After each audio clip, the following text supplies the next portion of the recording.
Hello guys, for today's video mga idol is papakita natin sa inyo guys kung ano ba yung mga bagong release ng Yu-Gi-Oh card dun sa mga public market natin o yung sa mga tinatawag nating palengke.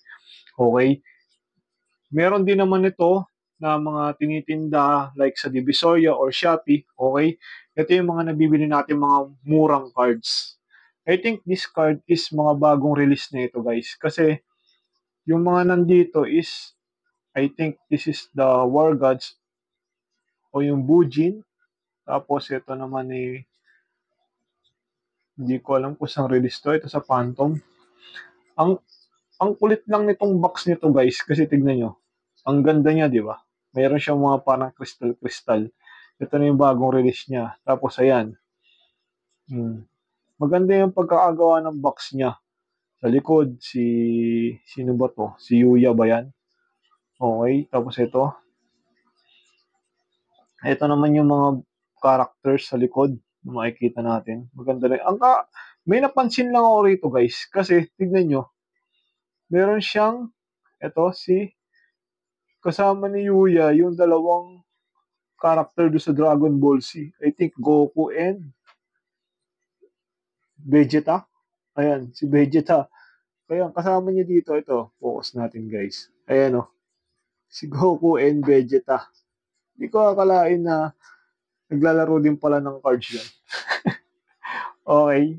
Pero ito, ayan, Shadow Specters. Maganda naman yung box niya. I think ay rated na siguro 7 out of 10. Yan. Check natin guys kung ano yung laman naman nitong box na to. Okay. Oh, whoop. Check natin. Yan. Wala nang laman. Ito yung box niya. Tapos meron pang ganito, Shadow Specters. Kasi ito yung likod niya guys. Ito. Nakita nyo, ayan. Ito yung mga likod niya. Okay naman. Pero yung pagkakagawa sa kanya is hindi na siya yung masyadong pointed. Talagang meron siyang curve na, yan, ganyan siya. Yan. Yan siya guys. Kasi check natin kung ano ba yung mga nandito. Yan. Ang napansin ko lang dito sa mga bagong release na naka-box guys is wala siyang seal.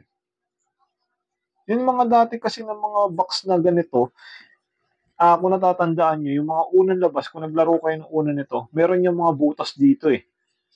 Di ba? May cut yan dyan. Tapos, yung unang-una niya, yung merong foil card.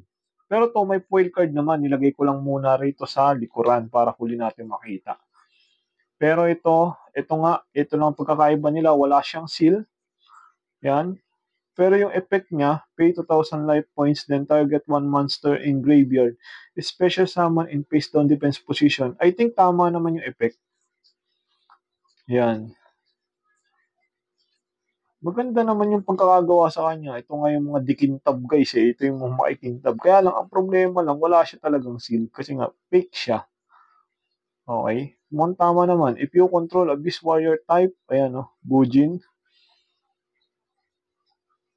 Monster, target one face up your opponent's control. Destroy that target. You can only use this effect, Bujin. Killing once per turn. Tama naman. Tama naman yung mga effect niya guys. Malilinaw naman basahin. Eh no, saka maganda rin naman yung card. Wala lang talaga siyang, kung panglaro lang naman guys, dun sa mga, ano natin, pang enjoy lang, is okay na din. Ayan o. Pwede nyo gamitin to XYZ. Ito sa Atlanchan. Atlanchan Marksman. Maganda naman yung mga effect niya guys. Ito. Synchro. This card gains 200 attack for each non-tuner monster. Use a synchro material monster for the synchro summon for this card. Okay din naman. Yan, Bujin Roar. Ito, nandito siya. Ayan, sa unahan. Yung killing, di naman, wala siya dito, pero okay lang. Ito yung nandun sa unahan. Ito, maganda rin to. Crazy Box. Ito, yung tapos, ito, single purchase.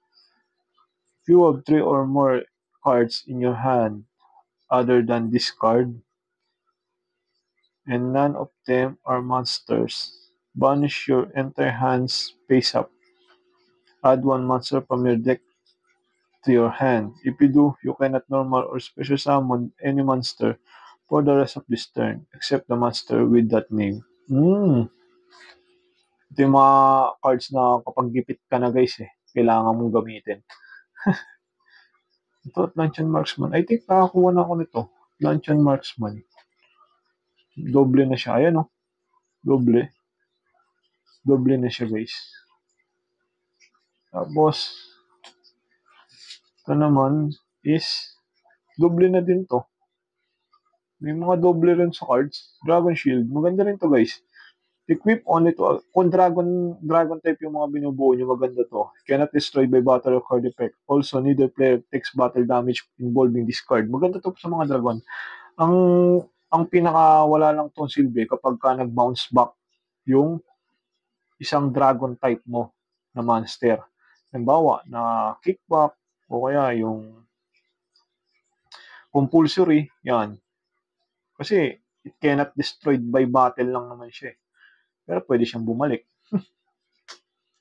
Ito, parang sa wind up to. Sa wind up ba to? Pero maganda din. Ito, halimbawa to, Drain Dragon. Maganda din naman. Ito yung ginagamit sa Bujin. Mecha Phantom Beast.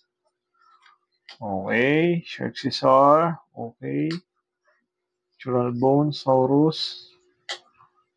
Heroic Challenge yan. Dati buo ko to mga heroic na benta na rin natin. Yan.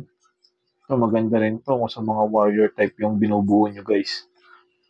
Maganda rin naman siyang panglaro kung sa mga public tournament lang naman na hindi naman kailangan ng original yung ginagamit guys. Pero mostly kung lalaruin niyo siya do sa mga original na tournament, talagang hindi siya pwede. Ito na yung isa niya guys. Yung foil card niya guys is itong mulit na tayo.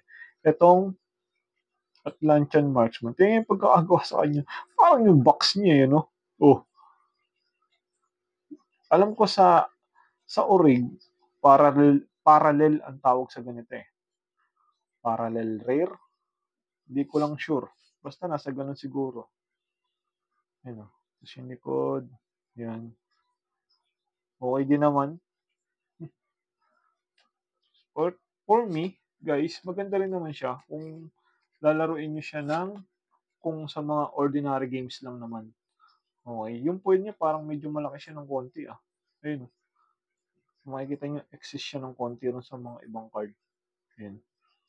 Ayun Tulad dito, pagka tinayo natin guys, naka-angat siya ng todo. Ayun Yan, naka-angat siya. Sayad yan. Ayun lang guys. Okay. Maganda rin yung pagkakagawa sa kanya. Okay. Yun lang. Thank you guys for watching. I hope you enjoy this video, and kung natuwa kayo dito sa video na to guys, is pa-subscribe na lang dyan, paki-like na lang to, at comment nyo kung nagustuhan nyo to, at kung ano yung mga gusto nyo na gawan natin ng videos. Okay? About card or anything. Okay? Doon lang tayo sa mga 90s card. Okay? Thank you guys. More blessings to you. God bless. Thank you.